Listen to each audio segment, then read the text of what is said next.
Bien, ya estamos de regreso.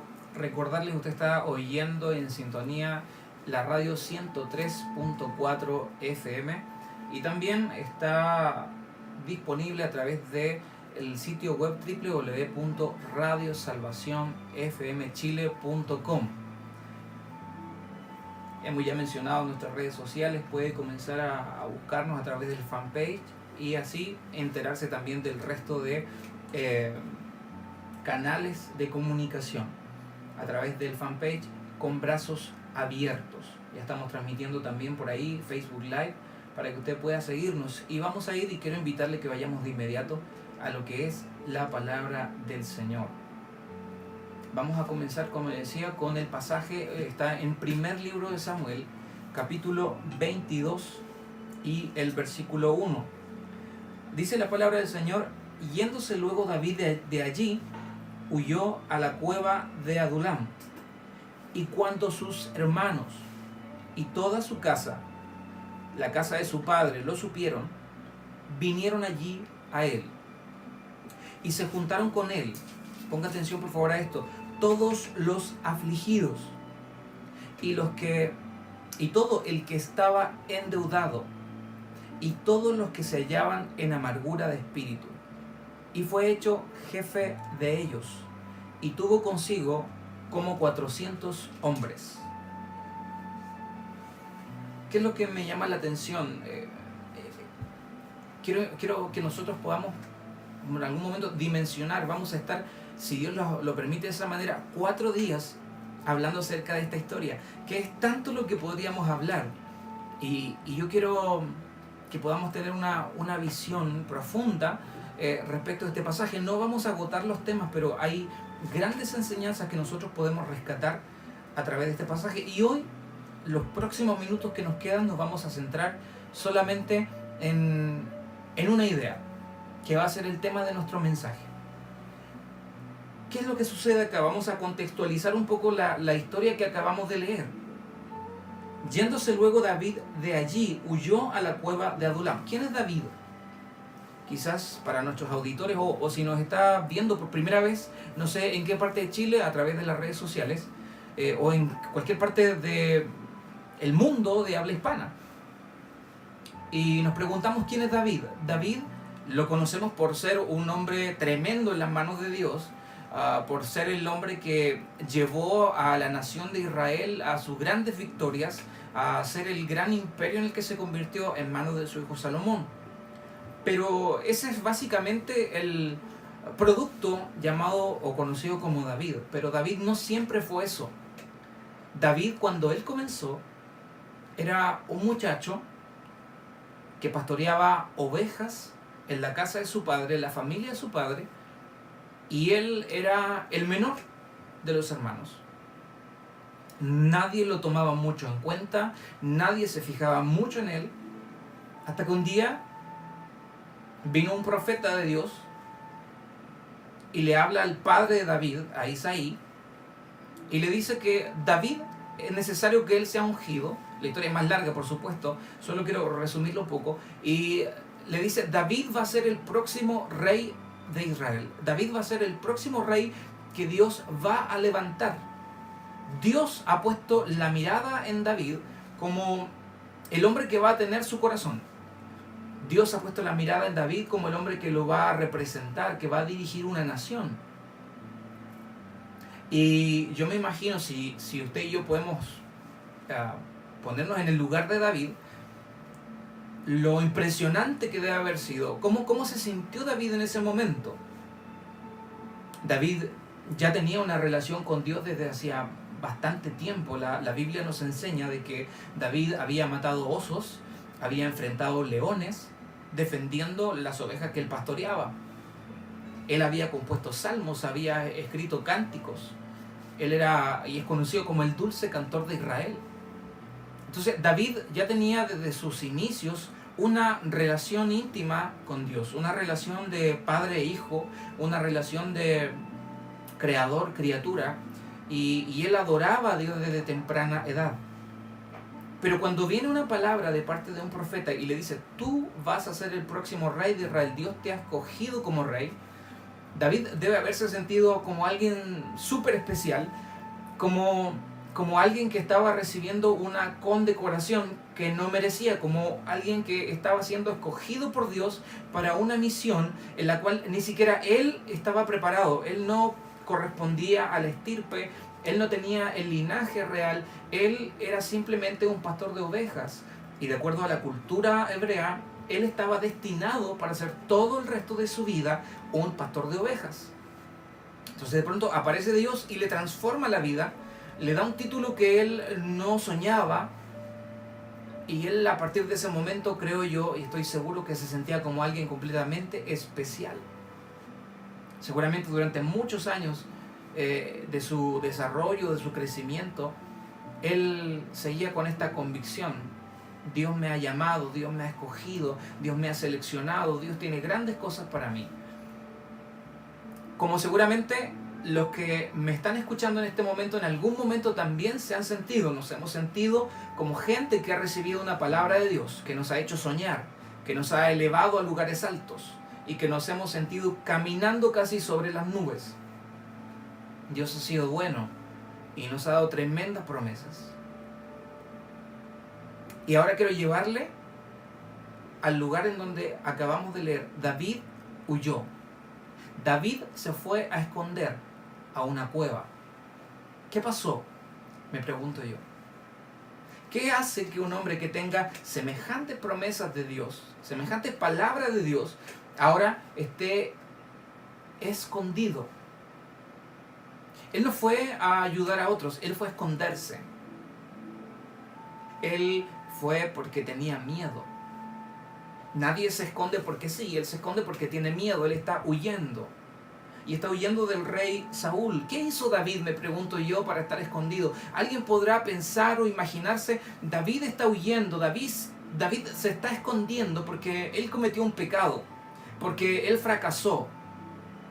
Pero de acuerdo a lo que yo veo en el pasaje, de acuerdo a lo que veo en la escritura, David está huyendo por algo que él no entiende. Si pudiéramos entrevistar a David y preguntarle: David, ¿por qué tuviste que esconderte en la cueva de Adulam? Él nos respondería: no lo sé, no entiendo, yo no he hecho nada malo, yo lo único que acabo de hacer es matar a Goliat.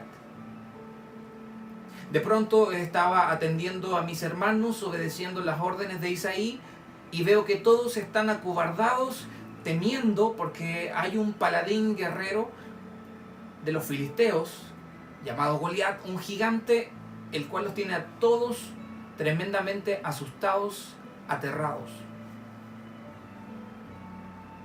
Y David lo único que atinó a hacer es llenarse de un celo por Dios y decir: ¿quién es este gigante que se atreve a hablar en contra de los ejércitos de Dios, a amenazar a los ejércitos de Dios?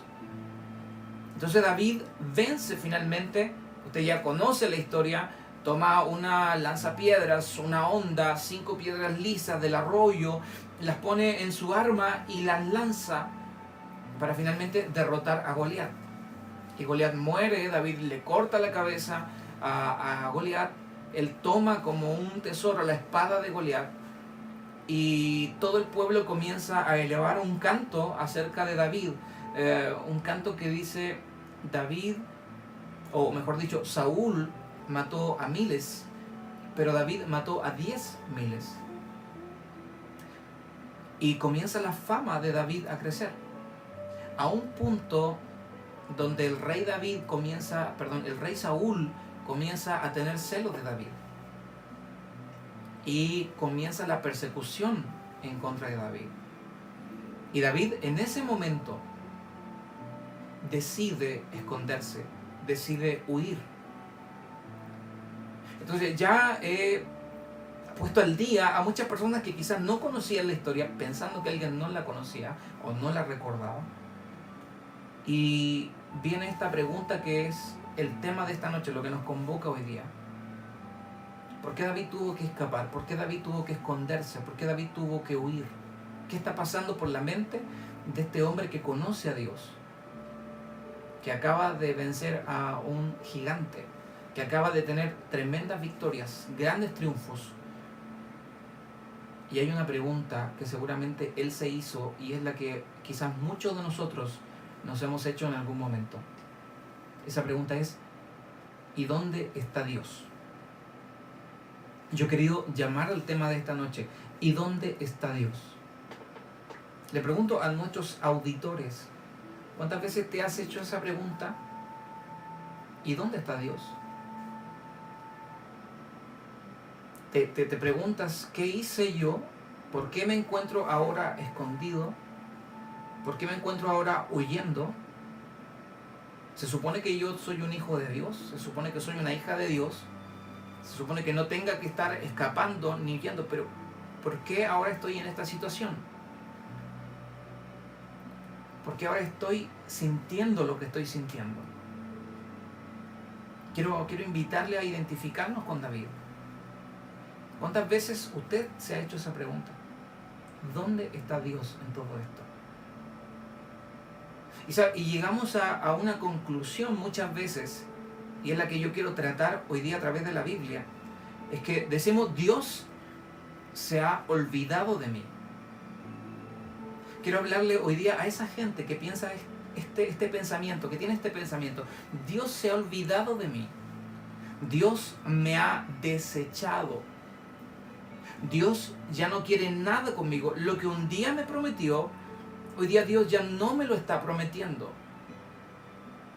Quiero hablarle hoy a esas personas que están diciendo, en su situación, en su cueva, escondidos, en su refugio, en su lugar de seguridad,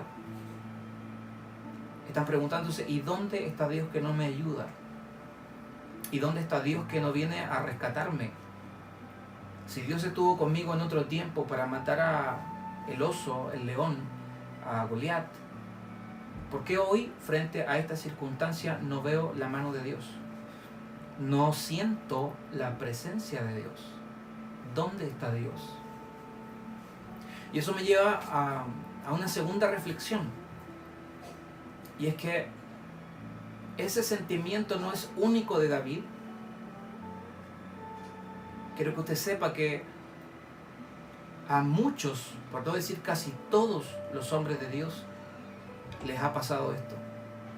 Han pasado por esta situación donde ellos, aunque no lo dejen plasmado en la Biblia, van a cuestionarse y van a preguntar: ¿dónde está Dios? ¿Acaso Dios se ha olvidado de mí? Por ejemplo, póngase por un momento a pensar en Abel, en el Génesis, el hermano de Caín. ¿Qué hizo Abel para que Caín se enojara con él? Y de pronto Caín tomó una roca, tomó una piedra, tomó un palo y comienza a golpear a su hermano. En ese momento Caín estaba enfurecido contra él, y Abel pudiera haber preguntado en ese momento: ¿pero qué hice? ¿Por qué me está pasando esto? ¿Por qué Dios no interviene? ¿Dónde está Dios en todo esto? Finalmente la historia concluye con la muerte de Abel. Y nos preguntamos nosotros: ¿qué pasó? ¿Por qué Dios no intervino? ¿Dónde estaba Dios allí? El caso de Abel no es el único.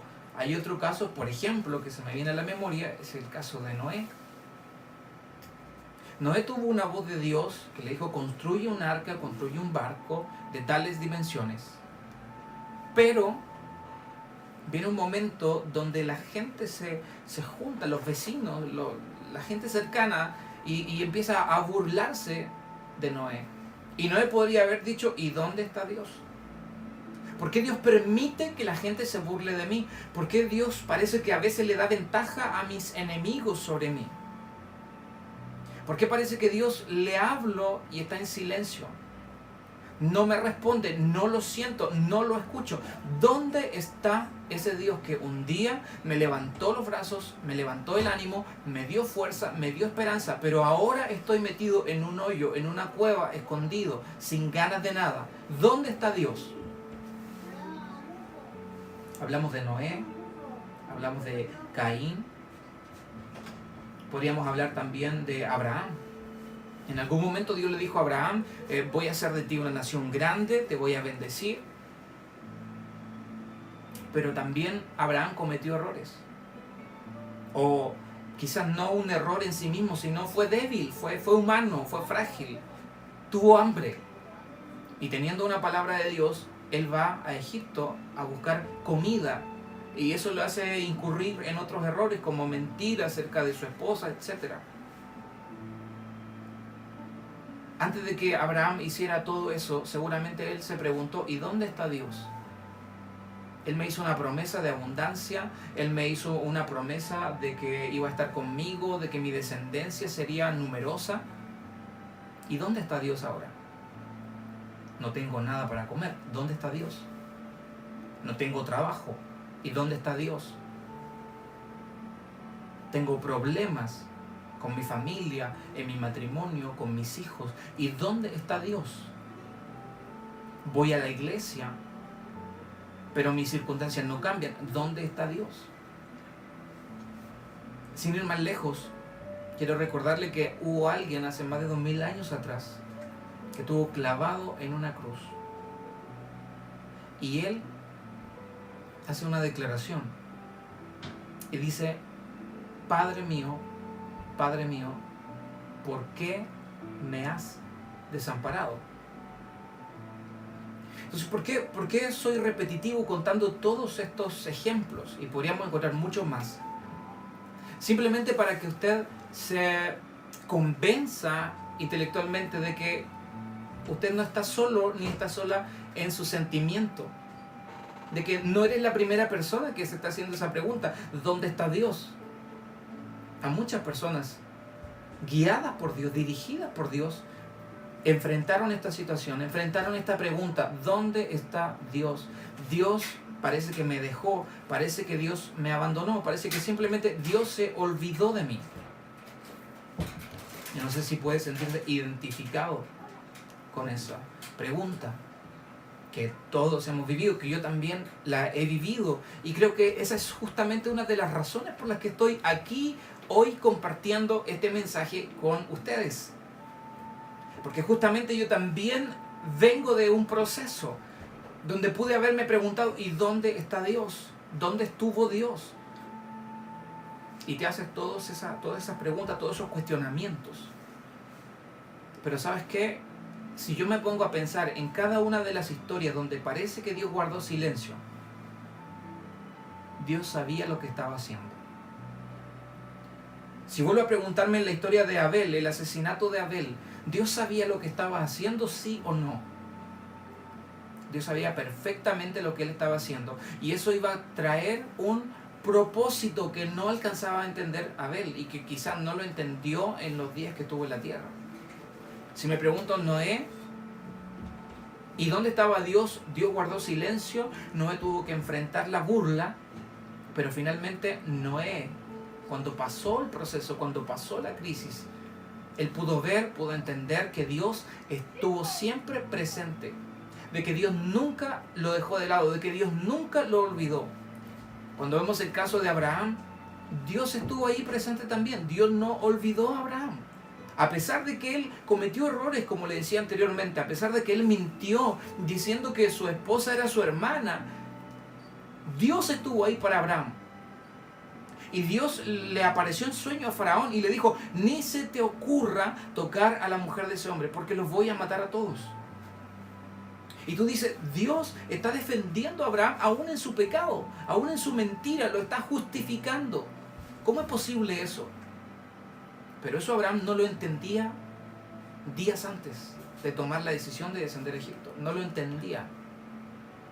Entonces cuando tú y yo nos sentimos como que Dios nos dejó, como que Dios nos está escuchando, como que Dios nos ha olvidado, para eso es importante leer la Biblia. Para eso es importante conocer la Escritura. La Biblia dice a través del apóstol Pablo que todas las cosas que están escritas nos sirven, nos ayudan para amonestarnos a nosotros, para darnos ejemplo, para darnos enseñanza.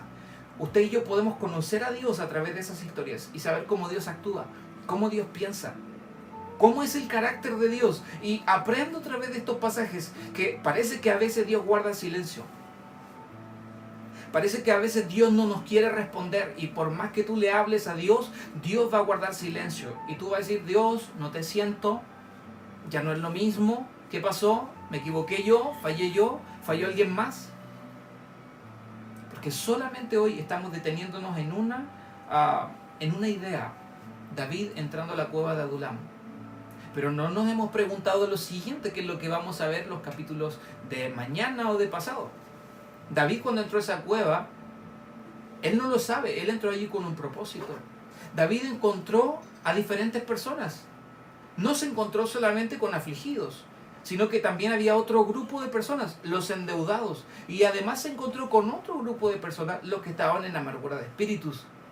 O sea, por lo menos hay 3 segmentos de gente con las que Dios intencionalmente llevó a David a encontrar. Cuando David no entiende lo que le está pasando, al final David entiende, va a entender con el tiempo qué fue lo que pasó y cuál fue el plan de Dios, pero en el momento presente David no lo sabe, no lo entiende. David puede solamente tener una pregunta: ¿y dónde está Dios? Y quiero ya ir finalizando la reflexión de esta noche con un pasaje que está en el libro de Isaías, en el capítulo 49 y el versículo 15. Y dice así este pasaje: ¿se olvidará la mujer de lo que dio a luz? Todas las que son madres podrán poner atención en este momento. Dios está preguntando: ¿es posible que se olvide la mujer de lo que ha dado a luz para dejar de compadecerse del hijo de su vientre? ¿Sabe? Yo siento que Dios realmente puede hablarnos a través de este pasaje. Siento la voz de Dios en mi interior confirmándome, diciéndome: tú que has pensado que yo me olvidé de ti, que yo no estoy pendiente de ti, que yo no estoy contigo. Dios dice: ¿tú crees que es posible que me olvide de ti? Siendo que tú eres mi hijo, siendo que tú eres mi hija, ¿será posible que Dios deseche a sus hijos? Pues lo que yo veo en la escritura me dice que no. Dios pregunta: ¿se puede olvidar, se olvidará la mujer de lo que dio a luz? Si usted es mujer, estoy seguro de que recuerda todas las veces que usted ha estado embarazada, incluso las pérdidas que ha tenido, incluso ese embarazo que duró solo un par de semanas y fue una pérdida, pero eso quedó grabado en su memoria y nunca lo va a olvidar. Incluso, y Dios no quiera que haya sido así, pero quizás usted abortó en algún momento de su vida, de su juventud, de su historia. Y es algo que no ha olvidado y que probablemente no va a olvidar. Dios no hace otra comparación, no nos pregunta de qué otra cosa puede quedar en nuestra memoria. Él usa solo este ejemplo. ¿Puede la mujer olvidarse de lo que Dios dio a luz? ¿De lo que ella dio a luz? ¿Puede esa mujer dejar de compadecerse del hijo de su vientre? O sea, Dios está apuntando a una sensación, a un sentimiento de celo. Lo más celoso que puede haber en el ser humano es un hijo para sus padres. Y aún más que simplemente un hijo para sus padres, lo es un hijo en el vientre de su madre. Y Dios utiliza esta comparación. Y incluso cabe la posibilidad, porque el pasaje dice: aunque olvide ella. Después dice: yo nunca me olvidaré de ti. Dios está diciendo: ¿puedes imaginar una madre olvidándose del hijo que lleva en su vientre? Y Dios dice: si es posible por algún momento que tú puedas imaginarlo, yo no me olvido de ti. Y para eso estoy aquí esta noche, para ser la voz de Dios, el instrumento de Dios que te está hablando al corazón, simplemente para recordarte una verdad: Dios no se ha olvidado de ti. ¿Por qué? Porque tú saliste de sus entrañas. Si tú eres un hijo de Dios, si tú eres una hija de Dios, quiero decirte que Dios no se ha olvidado de ti. Estás hoy día caído, estás abatido, estás en el suelo, estás en el mundo haciendo lo que bien te parece. Te recuerdo algo, Dios no se ha olvidado de ti. Dios no se va a olvidar de ti. Es más, Dios no desiste de ti. Dios no se va a rendir contigo. Probable en este momento incluso pudieras estar albergando un sentimiento de rebelión contra Dios. Quizás renegando en contra de Dios, maldiciendo a Dios porque no estuvo contigo cuando más lo necesitaste. Pero yo te digo hoy de parte de Dios, simplemente que Dios no se olvida de ti, no se olvidará de ti. No importa dónde vayas, no importa dónde estés, no importa lo que hagas, el Padre nunca se va a olvidar de ti. La Biblia relata la historia del hijo pródigo. El hijo pródigo malgastó todo el dinero que tenía, lo gastó en prostitutas, en rameras, gastó toda su herencia, terminó comiendo alimento para cerdos, comiendo de la basura misma. Pero ¿sabes qué? Su padre nunca se olvidó de él. Nunca, nunca, escúchame bien. Y los que me van a ver en YouTube, en las redes sociales, Dios nunca se ha olvidado, nunca se olvidará de ti si tú eres su hijo.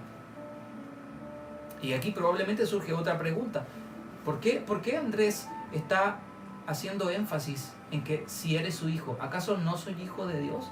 Esa será otra pregunta que tocaremos en algún otro capítulo, en otro programa. Porque Juan 1:11 dice que a los que creyeron en el nombre de Jesucristo les fue dada la potestad, el derecho legal de ser hechos hijos de Dios. ¿Es verdad? No todos son hijos de Dios, pero los que creen en su nombre, y si tú has creído en el nombre de Jesucristo, tú eres un hijo de Dios. Y si por alguna razón te sientes motivado esta noche a creer en el nombre de Jesucristo y no lo has hecho, yo igual quiero hacerte esta invitación para que pases a ser parte de la familia de Dios, para que Jesucristo sea tu Señor, sea tu Salvador, y para que ahora seas hijo de Dios y Él pueda hacerse cargo de tu vida, de tu problema, de tu dificultad, de tu necesidad, de tu vida por completo. Yo simplemente voy a hacer una oración los próximos minutos. Si tú quieres puedes cerrar tus ojos o simplemente puedes ver esta oración y oír lo que voy a decir a Dios por tu vida y por mi vida. Padre, gracias te doy esta noche porque ha sido un tiempo maravilloso de compartir tu palabra y de recordar una promesa extraordinaria. Porque una madre no puede olvidarse de lo que está en su vientre. No puede dejar de compadecerse, de sentir compasión por lo indefenso que es esa criatura en su vientre. Y aún si lo hiciera, tú no te olvidas de mí. Padre, yo te doy gracias porque tú no te olvidas de mí, no te olvidas de tus hijos.